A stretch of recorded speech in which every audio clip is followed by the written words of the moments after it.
정신과 전문의 최주현 박사의 불안 버리기. 제가 지금 주로 출판을 하고 있는 그 출판사에서 책이 나왔다고 보내준 책입니다. 정신과 전문의 최주현 박사, 요 날개에 보면은 멋진 사진과 함께 한양대 의대를 졸업하시고 지금은 인지행동치료센터와 일을 개원하셔서 정신과 원장으로 또 인지행동치료센터장으로 특별히 이 공황장애 환자분들을 주로 치료하면서 현장에서 일하시고 있는 정신과 전문입니다. 여기 사진이 있는데 날개에 이 사진을 넣으라고 예전에 출판사에서 저한테 그랬거든요. 그래서 저는 극구 거부했는데 이 사진을 보니까 거부하길 잘했다라는 생각이 잠깐 스쳐갑니다. 물론 뭐 멋지게 나오시긴 했는데 좀 낯서네요. 자, 책 표지를 보시면 굉장히 무섭게 생긴 개가 한 마리 있고 작은 개가 있는데요. 용기 내어 불안에게 말을 걸다. 이 최주현 박사의 이 책은 공황장애를 비롯해서 다양한 어떤 불안장애들을 어떻게 이해할 수 있는지, 그리고 어떻게 호전할 수 있는지, 또 여러 가지 방법들과 함께 개인의 치료 경험들을 잘 들려주고 있는 책입니다. 불안이라는 거는 우리가 이 세상을 살아갈 때 굉장히 필요한 하나의 심리적인 기제입니다. 불안을 느끼지 않는다면 우리는 열심히 일을 하지도 않을 거고요. 불안을 느끼지 않는다면 우리는 대인관계에서 많은 손해나 많은 오해가 있을 수 있습니다. 그런데 이런 적절한 정도의 불안을 넘어서 우리의 삶이 이 불안에 압도될 때 문제가 되는 것이죠. 조금이라도 불안 때문에 불편감을 느끼시는 분들이라면 한번 읽어보실 만한데요. 이 책의 좀 목차를 좀 보겠습니다. 1장은 불안의 실체, 제대로 알기고요. 2장은 불안에 대처하는 우리의 자세. 그리고 3장, 노출을 통한 불안 극복 이렇게 하라. 구체적으로 노출을 어떻게 해야 되는지 자세한 설명이 나와 있고요. 진료실에서 만나는 불안. 최주현 박사님의 개인적인 치료 경험들, 사례들이 녹아 들어가 있습니다.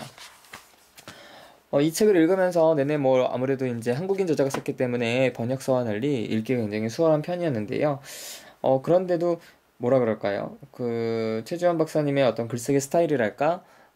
좀 이렇게 막 술술 익히지는 좀 않았습니다.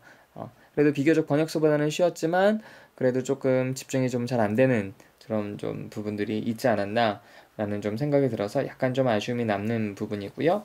책을 읽는 내내 제가 여러 가지로 좀 참고할 만한 것들이 많이 있었는데요.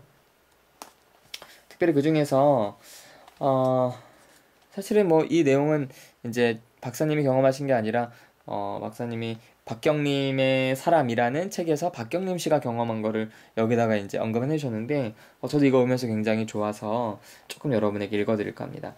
박경림 씨가 데뷔한 지 얼마 되지 않아서 한 방송에 패널로 출연을 하게 되는데요. 여성 MC한테 정중히 인사를 했다고 합니다. 그랬더니 그분이 그래 라고 하면서 시선을 대본으로 돌렸다고 합니다. 순간적으로 박경림 씨는 나를 좋아하지 않는구나 라고 생각했고요. 녹화 내내 그런 생각을 하고 유독 자신에게만 방송 중에도 별 호응이 없고 또 방송이 끝나고도 다른 사람에게는 웃어주는데 자신에게는 무표정하게 대하는 것을 보고 이 사람은 나를 싫어하는구나 라고 생각했는데요. 그런데 이제 박경림 씨가 그날 밤에 가서 왜 나를 싫어할까? 라는 그분에게 내가 실수를 했을까? 여러 가지 생각을 하다가 다음날 녹화장에 가서 직접 물어보기로 결론을 내렸다고 합니다. 그래서 이렇게 물어봤다고 하네요. 선배님, 제가 너무 궁금해서 그러는데요. 정말 오해는 없으셨으면 좋겠고요. 저를 별로 안 좋아하시지요? 라고 질문을 했답니다. 박경림 씨의 직접적인 질문에 그분은 큰 소리로 웃으면서 강한 줄 알았는데 의외로 소심하네. 내가 너를 왜 싫어해? 되레 관심 있게 지켜보고 있는데 라고 이야기를 했다고 합니다. 그 말을 듣고 박경림 씨는 안도감과 서러움에 눈물을 흘리자 그분이 당황해하면서 자신을 위로해 주셨다. 이제 이런 이야기가 박경림 씨 책에 있고요. 이제 최지원 박사님이 그 책을 읽고 여기다 이제 그걸 실어놨는데요. 저도 이걸 보면서 우리의 생각과 실제 사실은 다를 수 있으니까 확인해 봐야 된다. 라는 생각들을 주로 했었는데, 이렇게 박경림처럼 아주 조심스럽게, 하지만 직접적으로 물어본다면, 충분히 우리의 어떤 생각이 진실인지 아닌지 충분하게 현실 검증할 수도 있겠구나라는 생각을 좀 해봤습니다.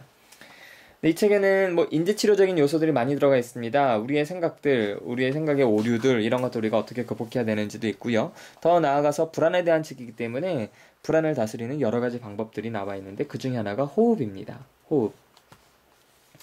약간만 또 좀 책을 좀 읽어보겠습니다. 불안할 때 나타나는 신체 증상들은 우리 몸의 생체 리듬과 관련이 있습니다. 그리고 생체 리듬은 의식적으로 통제되지 않습니다. 자율신경계가 자동적으로 조절합니다. 맥박, 체온, 땀의 분비, 혈압 등의 생체 리듬은 나도 모르게 조절되는 것이지 내가 통제하는 것이 아닙니다.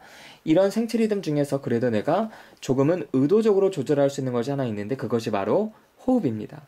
물론 호흡도 완벽하게 조절하지는 못합니다. 호흡의 속도나 깊이 정도만 조절할 수 있습니다. 라고 이야기를 합니다. 그래서 호흡을 조절하면 호흡을 여유있게 하고 긴 복식호흡을 하면은 우리의 어떤 신체 반응을 어느 정도는 통제할 수 있다. 불안을 다룰 때 가장 중요한 것 중에 하나가 호흡이죠. 자, 그런데 이분은요, 불안이나 공포감에서 생긴 그런 상황에서 호흡을 조절할 때는 깊고 천천히 호흡을 하기보다는 먼저 자세를 바로 가지라고 권한다고 이제 책에서 언급하고 있습니다. 그래서 자세를 바로 가지면 자연스럽게 숨이 더 여유 있게 된다. 우리가 긴장해서 몸을 구부리게 되면 당연히 흉곽도 작아지기 때문에 호흡이 빨라진다. 이런 이야기를 하면서 현장에서 경험한 어떤 불안을 다룰 수 있는 수많은 어떤 나름의 전략, 또 불안을 다룰 수 있는 여러 가지 생각의 전략, 또 행동의 전략, 이런 것들이 어떤 것이 좋은지, 어떻게 해야 되는지 자세하고 친절하게 알려주는 책입니다. 현대인들에게 불안은 빼놓을 수 없죠. 사실은 연예인들 중에도 공황장애를 겪고 있는 분들이 상당히 많이 있습니다.